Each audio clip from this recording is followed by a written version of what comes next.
تو سیدنا علی مرتضیٰ چند صحابہ کو لے کر نکلے. جب وہاں پر خلے پر قموس جو قلعہ ہے اس پر پہنچے تو مرحب اپنی طاقت پر اکڑتا ہوا اشعار کہتا ہوا آیا. قد علمت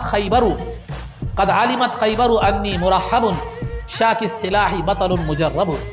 خیبر جانتا ہے، خیبر گواہ ہے کہ میں مرحب نامی پہلوان ہوں اور ہتھیاروں سے لیس ہوں، ایک تجربے کار فوجی ہوں، کمانڈر.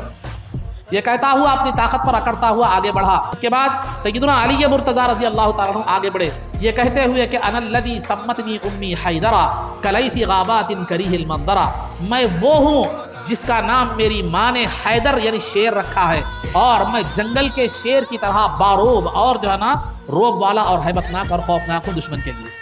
یہ کہہ کر آپ آگے بڑھے. وہ مرحب نامی پہلوان جو 1000 لوگوں پر بھاری تھا، وہ مرحب نامی پہلوان جب آپ پر حملہ کیا تو آپ اس کے ہوار کو بچاتے ہوئے آپ نے اس کے سر پر ایسا حملہ کیا کہ 2 ٹکڑے ہو گیا. اس کو گاجر اور مولی کی طرح آپ نے جو ہے نا کاٹ دیا. اس کے بعد خیبر کے قلعے کا جو دروازہ تھا، جس کو جتنا وزنی اور بھاری تھا، جس کو اٹھانے کے لیے 40 لوگ درکار تھے، آپ نے اس کو صرف اٹھایا نہیں، اکھاڑ کر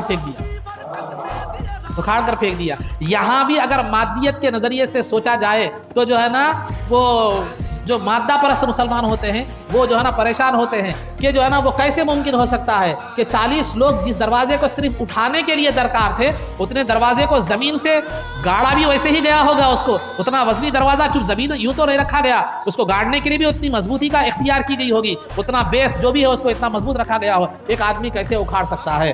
تو لہٰذا وہ اس حدیث قدسی پر غور کر لیں کہ اللہ تعالیٰ فرماتا ہے، بخاری میں یہ حدیث ہے کہ جب بندے کو میں اپنا مخرب بنا لیتا ہوں تو میں اس کے ہاتھ بن جاتا ہوں جس سے وہ پکڑتا ہے، میں اس کے پیر بن جاتا ہوں جس سے وہ چلتا ہے، میں اس کے کان بن جاتا ہوں جس سے جو ہے نا وہ سنتا ہے. آصف بن برقیہ جو سلیمان علیہ السلام کے ولی تھے، انہوں نے پلک جھپکتے ہی 100 میل کے تخت کو سلیمان علیہ السلام کی بارگاہ میں حاضر کر دیا.